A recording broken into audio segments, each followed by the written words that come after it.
Very good morning to you all. মই আজি এই ভিডিও বনাই আছো বহুত স্পেশাল ভিডিও। এজন ল ষ্টুডেন্ট হিচাপে মই ক'ব পাৰো বাবৰি মছজিদৰ যি জাজমেন্ট আছিল 2019 9 নৱেম্বৰত এটা এটা ঐতিহাসিক ভুল আছিল। কাৰণ সেই ভুলৰ কাৰণে সুপ্ৰিম কোৰ্টে সেই ভুলৰ কাৰণে 5 জাজ বেঞ্চৰ ভুলৰ কাৰণে ইহঁতৰ ডিসিশনৰ কাৰণে আজি নতুন নতুন বিবাদ শুরু হৈ আছে। আপুনি আজি চাওক সাম্বাল ইস্যু, সাম্বাল শাহী জামে মছজিদত সার্ভে অর্ডার দি দিলে। আপুনি ৰাজস্থানত আপোনাৰ দৰগাহ খাজা মঈনুদ্দিন চিষ্টি ৰহমতুল্লাহ আলাইহি দৰগাহ, তাজমহলৰ তেজী মহল মানুহৰ ঘৰে ঘৰে এতিয়া সাৰ্ভে অৰ্ডাৰ দি আছে। যি সুপ্ৰিম কোৰ্টৰ যি জাজমেন্টখন আছিলে সেই জাজমেন্টত ইমান ডাঙৰ এটা লুপফুলছ হৈ গ'ল, যাৰ কাৰণে নেকি আপোনাৰ নতুন নতুন ইস্যু নতুন নতুন কন্ট্ৰোভাৰ্সি এৰাইজ হৈ আছে। আমি আশা কৰিছিলোঁ যে এই জাজমেন্ট হোৱাৰ পিছত আৰু কোনো নতুন মন্দিৰ মছজিদ গুৰুদ্বাৰা চাৰ্চলৈ আৰু কোনো প্ৰব্লেম নাহে, কিন্তু এইটোলৈ নতুন আৰু এটা দৰৱাজা খুলি দিলে। আমাৰ চিফ জাষ্টিস ৰঞ্জন গগৈ এটো পুতুলহে। সুপ্ৰিম কোৰ্টৰ আৰু এটা ডাঙৰ ভুল হ'ল যে প্লেচেছ অফ ৱৰ্শ্বিপ এক্টটো এই ইস্যুটো শুনিব লাগিছিল আপোনাৰ বাবৰি মছজিদ জাজমেন্টৰ সময়তে। এইটো কগনাইজেন্স লৈ এটা ঐতিহাসিক জাজমেন্ট এটা বাৰ্ডিক এটা দি দিলে আজি সেই ইস্যু নহ'লেহেঁতেন। এই লুফুলছ থকাৰ কাৰণেই আজি আকৌ নতুন নতুন ৰেজ ইস্যু হৈ আছে। আৰু বাকী যি 5 জাজ বেঞ্চ আছিলে, বোবডে, আব্দুল নাজিৰ, গগৈ, কোনোবাই তো ৰাজ্যসভাৰ MP হৈ গ'ল, আমাৰ কোনোবাই আকৌ কোনোবাৰ কমিটিৰ চেয়াৰমেন হৈ গ'ল। অৰ্থাৎ নিজৰ নিজৰ উদ্দেশ্যৰ কাৰণে পোষ্ট ৰিটায়াৰমেণ্ট ছাৰ্ভিচৰ কাৰণে দেশৰ ইমান এটা গলত ফয়সালা দিলে, যাৰ কাৰণে মানুহৰ ভুগিব লগা হৈছে আৰু ফিউচাৰত আৰু ভুগিব লাগিব। তো কথাটো হ'ল আৰু আমাৰ যে সাৰ্ভে অৰ্ডাৰ যেতিয়া দিছিলে সুপ্ৰিম কোৰ্টৰে just retire few days ago আমাৰ জয় চন্দ্ৰচূড় সাহেবে তেখেতে ইমান ডাঙৰ এটা ভুল কৰিলে। সেই সময়তে যদি এন্টাৰটেইন নকৰিলেহেঁতেন, ক'লেহেঁতেন যে আজিৰ পৰা আৰু কোনো সাৰ্ভে অৰ্ডাৰ বা কোনো মন্দিৰ মছজিদ ইস্যু যাতে হ'ব নোৱাৰে, যদি বস্তুটো এটা ভালকৈ এন্টাৰটেইন কৰিলেহেঁতেন তেনেহ'লে আজি এই মেটাৰটো আপোনাৰ ৰেজ নহ'লেহেঁতেন। এতিয়া তেখেতেও বহুত ভুল, সকলো জাজে বাইপাছ কৰি গ'ল। আৰু কোৰ্ট এতিয়া যদি দেশত আৰু আকৌ দাঙ্গা হয় বা আকৌ কিবা হয়, তেতিয়াহ'লে এই কেইজনমান মানুহে জিম্মাদাৰী হ'ব, সুপ্ৰিম কোৰ্টো জিম্মাদাৰী হ'ব। আৰু আমাৰ চৌকল সেকুলাৰ পাৰ্টি আৰু বিজেপিৰ আইডিঅলজিটো আমি বুজি পাওঁ সিহঁতৰ আইডিঅলজি কি। চ' আমি সেইটোৱে আৰু মাইনৰিটিৰ যি প্ৰব্লেম, মুছলিম হওক, খ্ৰীষ্টান হওক, জৈন হওক, বৌদ্ধ হওক, তো সিহঁতে এটা চিন্তা কৰিবলগীয়া কথা হ'ল যে আমাক কোনপিনে যাই আছে দেশ। তেতিয়া সেইকাৰণে আমি বহুত এইটোক লৈ কনচাৰ্ণ কৰিব লাগে। আৰু য়ংষ্টাৰ এইটোক লৈ আমি বহুত ডিবেট বা এইটোক লৈ থিংকিং কৰিব লাগে আৰু আমি এইটো কোল্ড মাইণ্ডেডে আপোনাৰ ডিচিশ্যন ল'ব লাগে। মাজে মাজে কৈ থাকোঁ সুপ্ৰিম কোৰ্টৰ জাজমেণ্টত যে 2019 যে দিছিল, আপোনাৰ পেজ নম্বৰ 122, 123, 124 পাৰ্ট 1 যদি আপোনালোকে পঢ়ে, আপোনাৰ পেৰেগ্ৰাফ 82, 83 পৰে যদি গম পাব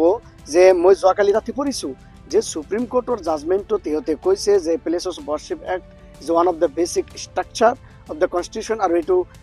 ইণ্ডিয়ান নেশ্যনেলৰ হিষ্টৰী আৰু ফিউচাৰ অফ দ্য নেশ্যন বাতায়। কিন্তু কথাটো হ'ল এইটো, এতিয়া কথাটো সেই 2-3 লাইন বা 4-5 লাইন বা 2-3 পেৰেগ্ৰাফৰ ওপৰত ভিত্তি কৰি আমি ক'ব নোৱাৰি যে এইখন আপোনাৰ প্লেচেছ অফ ৱৰ্শ্বিপ এক্ট যিটো আছে, উপাসনাৰ স্থান আইন 1991, এইটো আপোনাৰ কৰিব। কাৰণ এইটোতো অবিটা ডিক্টা হয়, অবিটা ডিক্টাটো বাইণ্ডিং নহয়। ল ষ্টুডেণ্ট হিচাপে অবিটা ডিক্টা ৰেচিঅ' ডিচিডেণ্ট সকলোৱে বুজি পায়। এতিয়া কথাটো এইটো জাজৰ এটা মুখৰ কথাহে। এতিয়া নতুন কৰি যি ইস্যু হৈ আছে সাম্বাল, শাহী, কাশী, মথুৰা আৰু বাবৰি মছজিদ যেতিয়া কৰা হৈছিল, ভঙা হৈছিল 6 ডিচেম্বৰত 1992, তেতিয়া কোৱা হৈছিল যে এক ধাক্কা আৰু মাৰো বা কাশী মথুৰা আবি তক বাকী হে। এতিয়া চিৰিফ কাশী মথুৰা নহয়, এতিয়া পুৰা ভাৰতবৰ্ষত যিটো এটা আপোনাৰ নতুন নতুন সাৰ্ভে অৰ্ডাৰ নতুন নতুন কৰিব লাগে। সুপ্ৰিম কোৰ্টত বহুত আপোনাৰ ছিনিয়ৰ এডভোকেট কপিল সিব্বাল, সলমান খুৰশ্বিদ, প্ৰশান্ত দুবে, বহুত ডাঙৰ ডাঙৰ আপোনাৰ উকিলসকলে বা এক্স সুপ্ৰিম কোৰ্ট জাজ আপোনাৰ কাজু আৰু বহুতে জাজসকলে বা এক্সকলে সিহঁতে কৈছে যে এই জাজমেণ্টখনে যে জাজমেণ্টে নিজে মানি ল'লে বাবৰি মছজিদ জাজমেণ্ট যে মছজিদখন ভাঙি দিলে, যে এইটো এটা ক্ৰিমিনেল এক্টছ হয় বা demolition of the mosque against the rule of law. তাৰ পিছতো সেই মস্কখন কেনেকৈ হ'ল। আৰু 2 নম্বৰ কথাটো হ'ল এই ক্ষেত্ৰত যিটো আপোনাৰ ভাৰতবৰ্ষৰ যিটো সেকুলাৰ ফেব্ৰিক বা ইউনিটি ইন ডাইভাৰ্চিটি ফেব্ৰিক, এইটোৰ যে এগেইনষ্টত সোমাই ক্ষেত্ৰত যে শ্ৰী বিজেপিয়ে বৰ্তমান কাৰেণ্ট গভৰ্ণমেণ্টেই 2014 পৰা যিটো ষ্টাৰ্ট কৰিছে, সিৰিপ ৰেসপন্সিবিলিটি সিহঁতক কৰিলে নহ'ব আমাৰ সো-কল সেকুলাৰ পাৰ্টি যে আমি কওঁ সেকুলাৰ পাৰ্টি এৰ মধ্যে কি 100% ৰেসপন্সিবল আছে কাৰণ স্বাধীনতাৰ পিছৰ পৰা সিহঁতে চৰকাৰত আছিলে 1989 লৈকে 92 লৈকে সিহঁতৰে চৰকাৰ আছিলে সিহঁতেও ইয়াৰ মাজত মইতো কাবো সিহঁতৰ 80% গলত আৰু সিহঁতৰ 80% ৰেসপন্সিবিলিটি ল'ব লাগিব সো আমি এতিয়া সোমাই হয় যে আমি হেতুৰ বিষয়ে অলপ চিন্তা কৰিব লাগে গৌৰ ফিকিৰ কৰিব লাগে যে ভাৰতবৰ্ষৰ নতুন নতুন যে সাৰ্ভে ওয়াৰ্ডাৰ নতুন নতুন মসজিদ কোনোবাই ঘৰত আপোনাৰ সাৰ্ভে কৰিব লাগে কেউৰ ঘৰত দেৱালত পাইছে কেউৰ মাটিৰ তলত পাইছে যে যি সৃষ্টি হৈ আছে আজি এইটো হল কালি কোনোবাই গুৰুদ্বাৰত যাব কোনোবাই চাৰ্চত যাব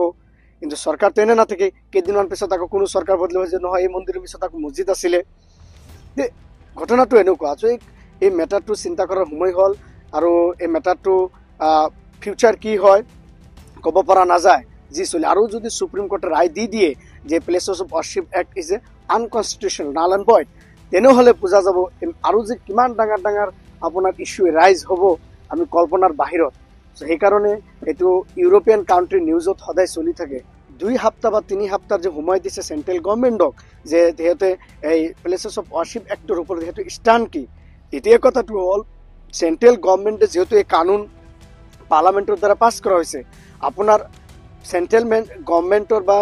গভর্নমেন্ট অফ ইন্ডিয়ার এইটো ডিউটি হল সিহঁতে ষ্টেণ্ড কৰিব লাগে অৰ্থাৎ কানুনৰ পক্ষত কৰিব লাগে কিন্তু সিহঁতৰ আইডিঅলজিক্যাল ডিফাৰেণ্ট সিহঁতৰ আইডিঅলজিটো এইটো নহয় তে সিহঁতৰ কি হ'ব সিহঁতৰ জবাবটো কি হ'ব এফিডেভিট কি হ'ব এইটো সন্দেহ আছে তাৰ মাজত আৰু এতিয়া কথাটো হ'ল এই বাবৰি মছজিদৰ জাজমেণ্টটো দেওয়াৰ পিছৰ পৰাই বাবরি মসজিদ মেটারটো যে জাজমেন্টর যেটো এইটো আই ক্যান সে দ্যাট এইটো victory of faith over the facts তো এই যে জাজমেন্ট দিলে এই জাজমেন্টর কারণে আপনার এই 5 জাজ যে বানছিল গগৈ বোবডে চন্দ্রচূড় আৰু আব্দুল নাজিৰ আৰু ভূষণ এই 5 জন জাজে ভাৰতবৰ্ষৰ যে আপনাৰ এটা ইউনিটি ফ্ৰেটাৰ্নিটি সেকুলাৰিজম যে ৰুল অফ ল এইটো কিন্তু বহুত ডাঙৰ এটা কুৱেশ্যন মাৰ্ক আৰু সিহঁতে এইটোৰ কাৰণে ভৱিষ্যতে যদি ভাৰতবৰ্ষত আৰু কিবা হয় সিহঁতে লাইবিল হ'ব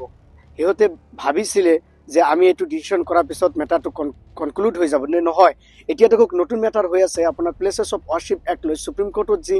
আপোনাৰ শ্ৰীনি উপাধ্যায় যি পিটিশন ফাইল কৰিছে প্লেসেস অফ ওয়াৰ্শিপ অ্যাক্টক লৈ ইমান ডাঙৰ এটা সিহঁতে কি কৰি আছে এইটো সেকুলাৰিজমৰ এগেইনষ্টত হয় পাৰ্লামেণ্টৰ এইটো পাৱাৰে নাছিলে সিহঁতৰ কনষ্টিটিউচনেল পাৱাৰে নাছিলে এই ল পাছ কৰাৰ কাৰণে আৰু এইটো কথাটো আমাৰ মাথাত সকলোৱে ৰাখা দৰকাৰ আমাৰ মূৰত যে মন্দিৰ মসজিদ গুৰুদ্বাৰা বা আপোনাৰ চাৰ্চ কোনো কানুনে লয়ে আপোনাৰ যে ৰক্ষা কৰিব এইটো এক্সপেক্ট কৰাটো বহুত এটা বেছি এক্সপেক্ট কৰা হ'ব কাৰণ কোনো লয়ে আপোনাৰ মসজিদ ৰক্ষা কৰিব নোৱাৰে কাৰণ ল পাৰ্লামেণ্টে বনাই যিকোনো সময়তে সেই পাৰ্লামেণ্টৰ দ্বাৰা ল আপোনাৰ কি কৰিব পাৰে এমেণ্ড কৰিব পাৰে আৰু সুপ্ৰিম কোৰ্টত যাব সুপ্ৰিম কোৰ্টে যিকোনো সময়তে সেই লটো ষ্ট্ৰাক ডাউন কৰি দিব পাৰে